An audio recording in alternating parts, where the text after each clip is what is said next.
My dad, stepmom, stepbrother, and I were living in the house my mother initially owned. I moved out after my stepbrother took the box that had all of his mother's jewelry out of his mother's closet and concealed it inside my closet.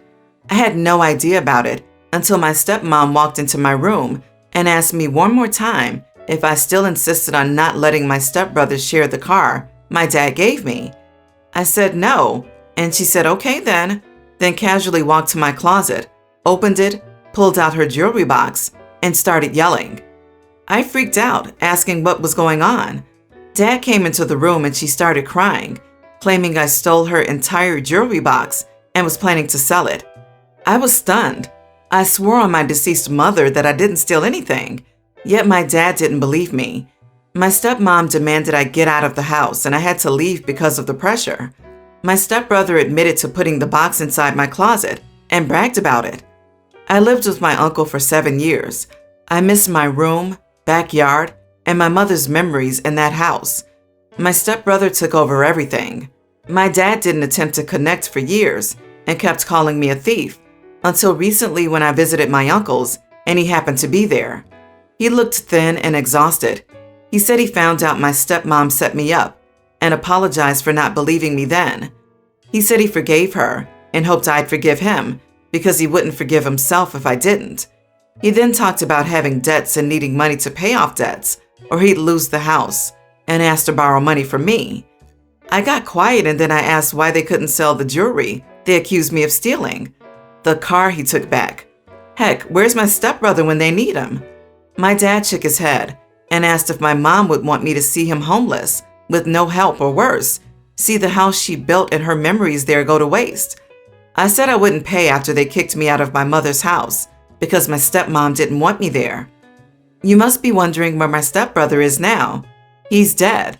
He moved to another town, became a police officer for 4 years, conned widowed women out of their money and houses. He passed away suddenly at the age of 33, so he didn't enjoy his ill-gotten gains for long. My dad and uncle agreed that by paying, I would be saving my mother's house, but it's no longer her house after my stepmom turned it into a shrine for her son, who she calls a hero, and used my room as storage for his things. So when I walked in for the first time after years, I felt nothing. The connection is no longer there. I still refused to pay, and we had an argument, then I left. My uncle saying that I'm making a mistake by thinking irrationally and in a spiteful manner, and should consider my dad and stepmom are helpless, sick, and grieving, and need help. Am I the idiot? Not the idiot. Would your mom want to see you get kicked out of her home, left homeless with no help or contact from your father for 7 years, while another woman and son destroyed and spoiled the memories in the house she built? Oh wait, that already happened. Your father poorly chose a woman and her son, who were both evil, horrible characters over you. They both ended up sucking the life out of him, and in the end, he chose to forgive her for it and ask you to also? Yeah, no. Some things are forever unforgivable, and I'd say this falls into that category. If I was dead and somehow watching from the void, and my husband kicked my baby out, believing his Disney villain new wife and her evil spawn over our child, disowning and abandoning her, and leaving her homeless, in that case, I'd love to see my former husband and his new wife lose everything, including my house, and become homeless themselves. It's karma for them to be homeless. Not the idiot. Your dad knew all along. He's just realized he hitched his wagon to the wrong horse and is crawling back because he's in debt. The kind of man who would forgive someone for framing his son for a crime is not someone you want as a father. The "what would your mother want" is the worst kind of hypocrisy. If you can afford and want to, I would either buy it from your dad, let them foreclose and buy it then, but I wouldn't give him a single penny otherwise. Not the idiot. It's rarely a good idea to spend your money helping someone save their house from eviction because the underlying issues, overspending, underemployment, addiction, etc., that cause them to be so far behind on the payments aren't solved. Your dad only reached out to ask for money. He doesn't truly care to get to know you as a person. Let the house go, and consider letting your dad go as well. I am a grandma, and I own a pretty good business in accounting. I'm not filthy rich, but I surely have a good amount of money, and I've set aside a lot of money for my grandson for college, or a house if he decides not to go to college. Every year for his birthday for the past 8 years, I've given him around $800 a year for Christmas and his birthday to enjoy himself. It's quite a hefty sum of money, but he is a great child, and I believe he deserves the money. He is a teenager at the moment. Well, recently, he came forward and told me for 5 years that my daughter-in-law has stolen a lot of money from him, and some from my son as well. It turned out that she was spending a lot of money on herself and decided to pretend that my grandson's money would be going towards college funds. It was usually through gift cards, so how would it even go towards college in the first place? Not only this, but apparently, he was barely even fed and didn't get basic necessities a lot of the time. 6 years ago, she broke up with my son and dated a man whose salary was well enough to ensure my grandson was getting what he needed. They weren't in poverty. I was furious. Not only was the money I gave my grandson to have fun with being used by someone who I didn't even like in the first place, but my grandson was being neglected when they could have given him the necessities. So I recently emailed my daughter-in-law, telling her how much she owes me, and if she doesn't pay back by the end of the year, I'm getting my lawyers involved. Well, she was furious and started using the fact that her boyfriend is military as a way to threaten me into dropping the charges. I told her I refused to do so and ignored her after that, knowing if she continued to threaten me, all she was doing was incriminating herself. My other son, who is also an employee of mine, said I was being too harsh on her and should have just let it go, and that I already have enough money to pay him back. Before I get asked about this, yes, CPS was involved. There's already a case against her, but this is out of CPS's realm entirely. Grandson lives with my son already, but official custody arrangements haven't been assigned yet. They aren't divorced. So, am I the idiot here? Not the idiot. Go to the police and make a report of the threat she made to your life. Tell them that she has been taking money from him and neglecting him. The fact that you have more money does not mean you should have to pay again and again and again. Keep and document all evidence, as well as anything said by your grandson. She sounds like a real piece of work, and she is very due her comeuppance. Not the idiot. Only an idiot would steal from their own child. That money was intended for your grandson, not your daughter-in-law to spend on herself while neglecting him selfishly. Fight and do what you can to get your grandson's money back to him. This will show him that you don't let bullies or criminals win, and that it's okay to hold people accountable for their awful actions, no matter who they are to you. Not the idiot. Don't threaten a lawsuit. Start one. The point isn't that you could give him more. The point is that she stole it. I'm glad CPS is involved, and that should help your attorneys. I am loathing to say, but I doubt she will get the money she stole. She's already spent it. As for the military boyfriend, I doubt he exists. However, military pay isn't quite that high, so if she's saying she found someone who can afford her taste, she isn't dating a military. I would mention that she has said such things to your lawyer. Good luck, Grandma. My husband and I have been living together for 1 year. When we moved in together, I brought my 3-year-old dog while he brought his 18-year-old cat. We tried to introduce them to one another by initially separating them, then by introducing them to each other's smells, followed by letting them see each other whilst at a safe distance. They appeared to get along, but after one day, the cat began making its dislike for the dog very clear. In response to this, we've taken to keeping the cat and dog separated by gates when there is no one around to supervise them. When we are around, we splash them with a small amount of water. If the cat begins to fight with the dog, which worked for a while, until recently when the cat became relentless in its efforts to go after the dog, even after being splashed with water. As such, we took the cat to our local vet to assess it for any issues. The vet told us that he was perfectly healthy. Another issue that we have to consider is that I'm pregnant. While I'm not saying that the cat would be nasty towards my baby, the way it has acted towards my dog has caused me to worry.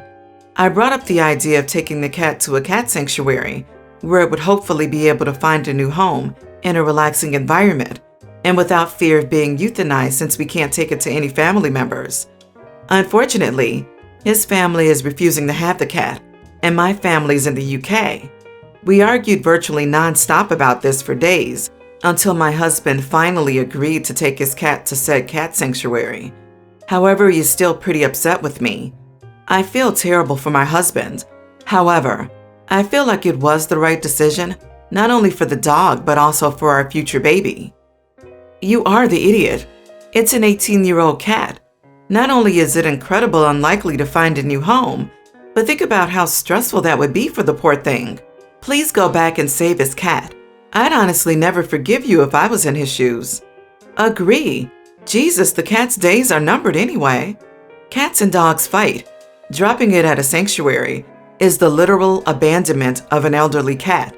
Nobody is going to adopt an 18-year-old cat. It will die alone in a cage now. You gotta acknowledge that fact. You're lying to yourself if you think this cat is gonna find another home at 18. It's not. You are the idiot. Like, I don't see how you don't see that. And I hate to be this person, but if I were in your husband's shoes, this would end the marriage for me. How incredibly eye-opening it must be that he married a heartless person such as you. Edit. Can you imagine someone asking you to rehome your animal after having it for 18 years? Despicable. My sister was always my dad's favorite until she got pregnant at 18 and ran away. It was a huge scandal in our social circle, and my parents took it badly. In the end, I feel like I suffered because of her actions. My dad became so strict that I wasn't even allowed to go anywhere without an escort. I was moved from a mixed school to an all-girls school, and I was never allowed to even look at a boy who wasn't related to me. I was only allowed friends that were children of their friends. He also threw himself into work and was nothing like the dad I had before then. I was only a child when my sister left, and the sudden change was hard to understand. I got married 2 years ago. I wasn't allowed to date at all, except for the man I later married because my dad really likes him. If my dad had a son, he would want him to be like my husband, so he was pleased when he found out that we would get married. Unfortunately, it hasn't been what I hoped for, especially since I had to move to a whole different country where I know no one. My sister came back into our lives around 3 years ago. My dad barely has a relationship with her, but my mom was overjoyed she was back, and so was I. The problem is that she's become so critical about every choice I ever make, including my choice of a husband. I'm currently visiting my parents and 5 months pregnant. My mom asked me about my marriage, and I didn't want her to be worried, so I just told her things were good. My sister didn't accept the answer and kept prodding until I told her I was lonely and things weren't what I hoped for. My sister turned around and said she wasn't shocked and that I was miserable because I was so desperate for Daddy's approval that I married someone just to get it, and that I was an idiot to let him knock me up so quickly. I was so angry, I said. At least I'm not the selfish witch who Dad hates. She ended up leaving the house in tears and hasn't responded to my messages. Am I the idiot? Everyone's the idiot here. Your sister was out of line to judge your choices the way she did, but you were equally out of line to judge her choices. I mean, did it occur to you that she ran away precisely because your father is controlling and judgmental? No. Your father has succeeded in dividing his daughters so they compete with each other instead of joining in solidarity against his nonsense, and that's a real shame. I don't get how people get mad at someone for reacting to an idiot. If someone was disrespecting me like the sister was doing to OP for no reason, then yes, I'ma hurt some feelings. But you don't get to run away and mess up my life and think I'm going to sit here and take your crap. Not the idiot, OP, and if this was me, I would have said something a lot sooner and a lot harsher. Not the idiot, but I do think that your dad is a huge idiot that has spent years conditioning, controlling, manipulating, and emotionally abusing you. Your sister probably is right that you're desperate for Daddy's approval. He has conditioned you to seek it. It's not your or your sister's fault. Your relationship with your sister is important for both of you, as you missed out on so much, and you can probably gain a lot of perspective from her. I'm sorry that you feel lonely in your marriage. You deserve to feel like you're with your best friend. I, female 44, have 3 girls who I'll call May, 21, Jessica, 19, and Diana, teen. Of course I'm biased, but all 3 of them are genuinely beautiful and charming. However, Diana isn't as social as her 2 big sisters. It's the classical teenage sitcoms differences. May and Jessica were social butterflies in high school. They had lots of friends and were very well known. Diana, on the other hand, has had the same 5-person group of friends since middle school, and they spend most of their time playing video games, particularly League of Legends and Smash Bros. Sometimes they stream. In general, they are more on the geeky side. Like I said, a very cliche difference. Diana has had bad luck, and thanks to lockdown, she hasn't had the full high school experience her sisters had, but she doesn't seem as affected as one would think. On the other hand, it makes sense. Despite the worst part of the lockdown last year, she pretty much played with her friends online quite often, so I'm guessing she didn't feel as isolated as her sisters during these times. But still, it concerns me a little. Teenage years are a lot about being social and adventurous, and even without this global situation, she chooses to stay indoors. Anyway, the problem is that Diana's high school is planning a dance this month, since last year it was canceled. I imagine she'd be excited about her first dance, but she just isn't. And yesterday she told us that on the day of the dance, she and her friends plan to participate in a local League of Legends tournament. This made me angry. She literally has all the time in the world for video games, but a limited amount of high school events, and she's just ditching them for irrelevant video game tournaments. I usually try to be supportive of her hobbies, but this crossed the line. I told her she couldn't go to the tournament, and that if she didn't go to the dance, she wouldn't go out that day or play video games for the weekend. An argument started. She said she just preferred other activities, but I stand firm in my punishment if she at least didn't give it a chance. As I said, my girl is as beautiful as her sisters. I'm sure she wouldn't have a difficult time making friends. She doesn't have anything to be insecure about. When May and Jessica had this dance, they started prepping in September, trying new styles, finding the best costumes, all of that. I would drive them around and help them in any way possible to prepare. I wouldn't call it a tradition, but it's a moment that's also important to me to have with my daughter. After the argument, my husband told me I was an idiot, and if she didn't want to go, that was on her. But what if she regrets not going when she's older? She can always play video games, but time won't stop, and she won't be in high school much longer. Still, my husband is rarely this upfront, so I wanted to know, am I the idiot? You are the idiot. My daughter isn't performing the stereotype of femininity, so I'm punishing her. Fixed it for you. Apologize to your daughter and offer to help her out with attending the LOL tournament. Your daughter is awesome. I hope her team wins. Or how about, I am an extrovert and demand that my introvert daughter be one as well. Or I was popular in high school. I miss it, and now I'm demanding my daughter be a mini-me so I can relive my glory days. For some reason, extrovert people refuse to accept that there are people who hate socializing and parties and high school dances. They think anyone who behaves different is wrong. You are the idiot. Diana is her own person. She doesn't have to be like May and Jessica. Stop acting like she needs to be. She's old enough to decide if she wants to go to a dance or not. Plenty of kids don't go to high school dances, and it never crosses their mind again. Embrace who Diana is, and stop trying to put her on the same cloth as May and Jessica. My mom also got frustrated when I didn't want to participate in social things, and it made me feel like there was something wrong with me all the time. So you are pretty much telling your daughter that you do not like her the way she is. You are the idiot, OP. She has friends. She's not antisocial. Stop trying to make her into someone she's not. Instead, put some energy into finding out about the activities she does enjoy. Start appreciating the daughter you have for who she actually is. Make new traditions special to you two.